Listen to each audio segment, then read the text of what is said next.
Hello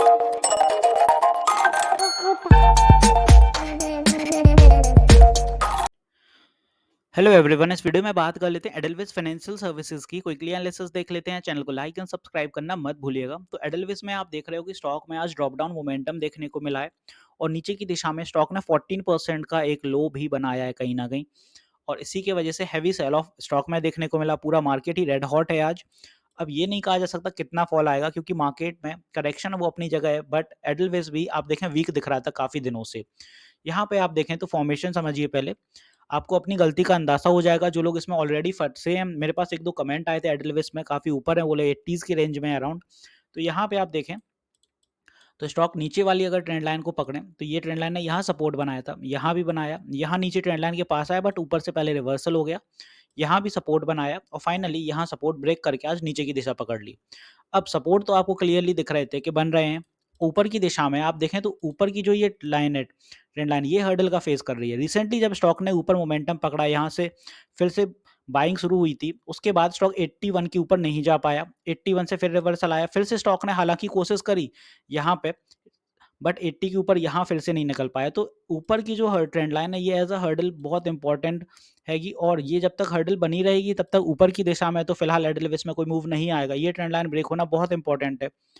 फिलहाल हालांकि stock काफ़ी नीचे है। अब यहाँ पे कुछ फिव के लेवल्स बताऊंगा तो आपको आपकी गलती का एहसास हो जाएगा कि आपने बाय क्यों किया था और आपको एग्जिट कर जाना कब सही था। यहाँ पर अगर आप देखें तो इस लेवल से अगर फिब लगाते हैं आप, अब आपको थोड़ी क्लियरिटी आ रही होगी कि स्टॉक में क्या मोमेंटम रहे हैं। यहाँ पे आप देखेंगे 0.05 जो लेवल होता है फिब का, वो फर्स्ट लाइन ऑफ डिफेंस होता है हमेशा ही, और जब भी ये ब्रेक होने की कगार पे होता है या ब्रेक डाउन होता है इसका, तो एक बड़ा फॉल बनता है। यहाँ पे आप देखें ब्रेक हो रहे थे, बट सेम डे रिवर्सल आते थे या कहीं ना कहीं बाइंग आ जाती थी। 2-3 दिन से आप देखें फिर के इन्हीं लेवल पे कहीं ना कहीं वीकनेस देखने को मिल रही थी स्टॉक में। कोई बड़ा मूव देखने को नहीं मिल रहा था, बायर्स एग्जॉस्ट हो चुके थे, सेलर्स एक्टिव हो रहे थे, तो रेड कैंडल बन रही थी। ये अंदाजे थे कि स्टॉक यहाँ से फॉल कर सकता है। 0.05 यहाँ से आप देखें तो 25 के बाद कोई बड़े फॉल नहीं आए थे, नीचे भी गया नहीं था, तो सपोर्ट ले रहा था। और सपोर्ट ले रहा था तो यहाँ पे जब एग्जॉस्ट हो जाता है, क्योंकि ऊपर की दिशा में ये ट्रेंड लाइन ब्रेक नहीं हो रही, तो डेफिनेटली नीचे ही जाएगा स्टॉक। तो यहाँ पे ये आपकी गलती थी कि यहाँ कहीं निकलना था। अब यहाँ पे आप देखें कि स्टॉक में आप सोचोगे कि ये कैंडल तो आज ही बनी है, तो फ़िबकार लगा दिया आपने और आज ही बता दिया कि ये तो आसान है ऐसे तो फिर। बट अगर देखें तो एक कैंडल और भी बन रही थी। ये कैंडल तो मैंने नहीं बनाई ना, ये तो पहले की बनी है, ये तो 13 फ़ेब कैंडल बनी थी।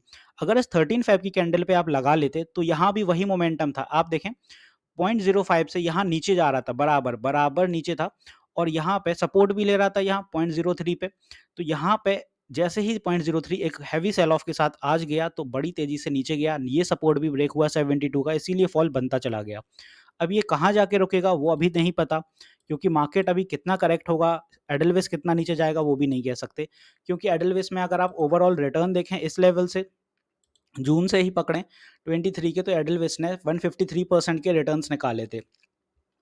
हालांकि स्टॉक को अगर देखें तो तेजी से नहीं गया था, ये अपने करेक्शन बनाते हुए गया था। यहाँ से ऊपर गया, साइडवेज रहा, करेक्ट भी हुआ था थोड़ा, फिर ऊपर गया, यहाँ करेक्ट हुआ, फिर ऊपर गया, फिर करेक्शन आया। तो एडलविस में कोई बड़ा फॉल तो नहीं आएगा। अगर 65 तक आया है तो ये मत सोचिए कि एडलविस 40 के आसपास आएगा, नहीं, इतना नहीं आएगा, क्योंकि स्टॉक करेक्ट होते होते डेफिनेटली गया है।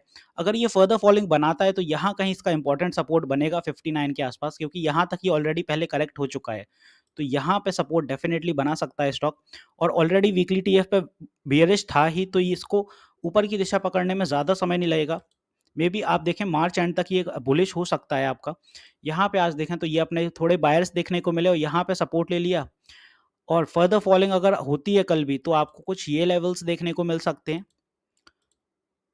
आपके ये लेवल रहेंगे आने वाले दिनों के लिए। और अगर यहाँ से कल के दिन बाइंग आती है, क्योंकि आप देखें कल कई बार ऐसा होता है मार्केट में, एक बड़ा सेल ऑफ रहता है तो एक नेक्स्ट डे बायर्स भी एक्टिव होते हैं। तो अगर कल बाइंग रहती है यहाँ से, तो ऊपर की दिशा में स्टॉक के लिए जो बड़ा हर्डल रहेगा, यहाँ कहीं पे 68 के आसपास एक हर्डल फेस होगा, क्योंकि इन कैंडल्स की पहले सपोर्ट थी, अब ये रेजिस्टेंस बन गई है।